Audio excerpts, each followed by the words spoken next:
unang pagkikita namin. Waiter ako sa isang restaurant, Christmas party. Eh syempre, ang mga inaano dyan, mga stand-up comedian. Tapos, syempre, papatawa siya. Si Chocolate yata yung kasama niya nun. Eh, di waiter lang ako. Pero siya, kaibigan na siya ng mga pinsan ko kasi waiter din yung pinsan ko sa brother ko sa Punchline. Ang ginawa ni Vice, dahil syempre hahanap ng gwapo, ganun. Nakita ako. Tapos nung kinukuha niya ako, ayoko sumama. Kasi nga alam ko, lulukuhin ako sa stage. Eh. Ang dami, lahat ng branch ng restaurant na nagtatrabaho ko nandun eh. Ayoko sumama talaga. Napikon sa akin. Sinukray-ukray niya ako. Arte-arte naman na ito. Alam mo, gwapo. Tatatatatatatata.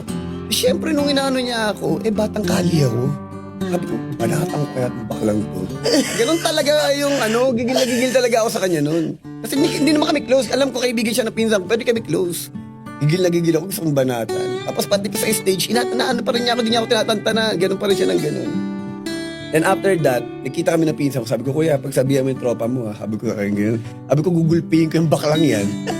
Tapos after that, nung sinabi ng pinsan ko kay Vice, hindi ko alam na pinsan mo. Sabi niya, ganyan yung cute. And then naging okay naman yung pag-ano. Tapos hanggang sa nagkita na kami. Nagpunta ako sa Punchline, pinakilala kami sa isa-isa. Tapos naging magtropa kami. Yun na yun. Kasi barkada niya mga pinsan ko sa kapatid ko. Naging close din kami ni Vice. Hanggang naging close kami.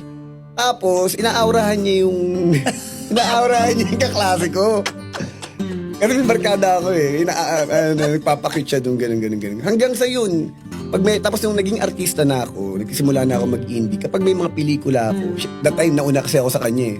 Pag may mga pelikula ako, kinokontak ko siya para mag-guest sa akin. Yung mga maliliit lang na roles na mga bading na And then, si Vice pa nun talaga, yung suporta nun, kahit nun pa, binibigay niya sa akin. Ako naman, pag pupunta siya sa shooting ko, dahil nga mag-guest siya, may kasamang boyfriend, tapos may daladalang motor, alam ko naman binigay na naman niya. Alam mo yung mga ganong small Tapos pag